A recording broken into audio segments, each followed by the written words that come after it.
आपको मैं Elon Meena ji Agra trip side, और ये लोको 37103 कानपुर का है। इसमें एक कवच सिस्टम हमारा लगाया है जो कर्नेक्स कंपनी का है। ये कर्नेक्स कंपनी के कवच को सर्विस में लेने के लिए आज एक मैं आपको महत्वपूर्ण जानकारी देना चाह रहा हूँ। तो हम सबसे पहले जो हमारा टिकास का सिस्टम लगा है पीछे, ये एचओजी की साइड में जो ऑक्सिलरी ट्रांसफार्मर होता है उधर ये टिकास का एक पैनल लगा हुआ है पूरा। तो इसमें एक शीशे के अंदर जो सिस्टम है इसकी एमसीबी देख लेंगे दोनों, ये हमारी मतलब ट्रिप नहीं होनी चाहिए, बीआई और ओसीपीआई। उसके बाद में हम टिकास की जो एमसीबी है पावर एमसीबी 110 वाली, इसको ऑन करेंगे। सबसे पहले ये ऑन किया तो हमारी ये टिकास के अंदर जो कार्ड वगैरह लगे हैं इसमें हमारी पावर सप्लाई आ गई है।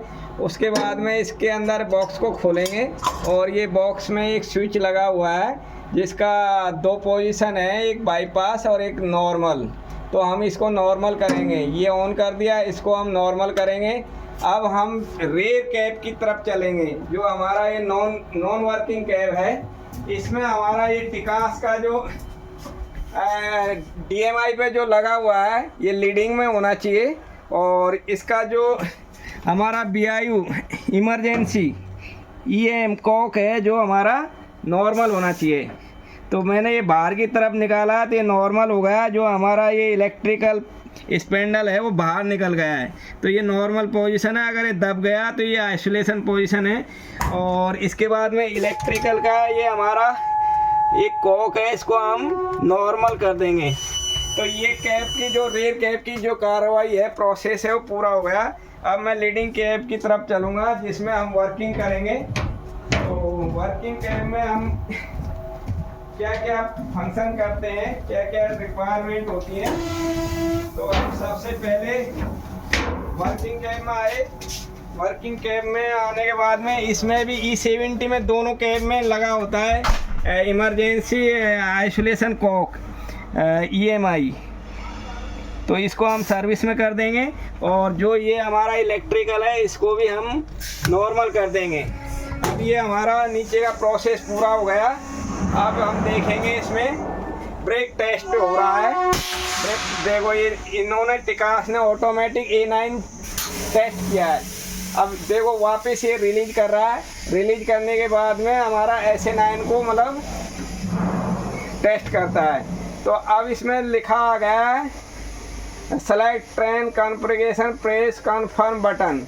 तो हम सबसे पहले कन्फर्म बटन को दबाएंगे और इसको हम कन्फर्म करेंगे।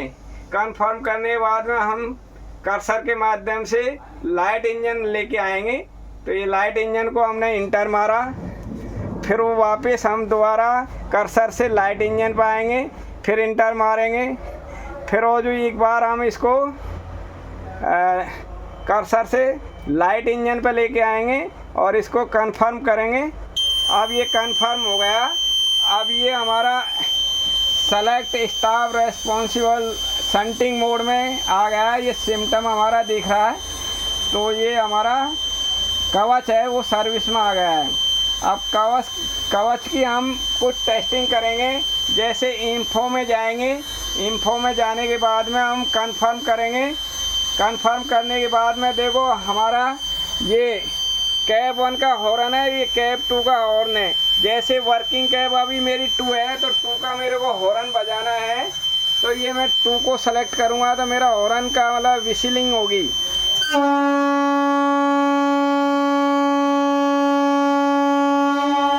अगर मेरे को रेयर कैप का हॉर्न बजाना है तो मैं यहाँ से इसको मतलब कमांड दूंगा तो मेरा पीछे का रेयर कैप का हॉर्न बजेगा।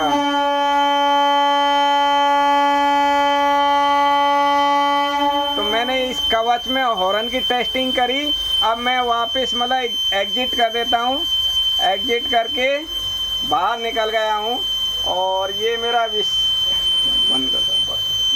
अब मेरा मतलब कवच की मैंने प्रॉपर टेस्टिंग कर ली। जैसे लोगों हमारा चलेगा तो 2 टैग RFID कंफर्म करने के बाद में, एक सिग्नल कंफर्म करने के बाद में ये सेल्फ मोड में जाएगा। अभी स्टाफ रेस्पॉन्सिबिलिटी मोड में है। तो ये कवच की हमारी नॉर्मल सर्विस में लेने की प्रोसेस है।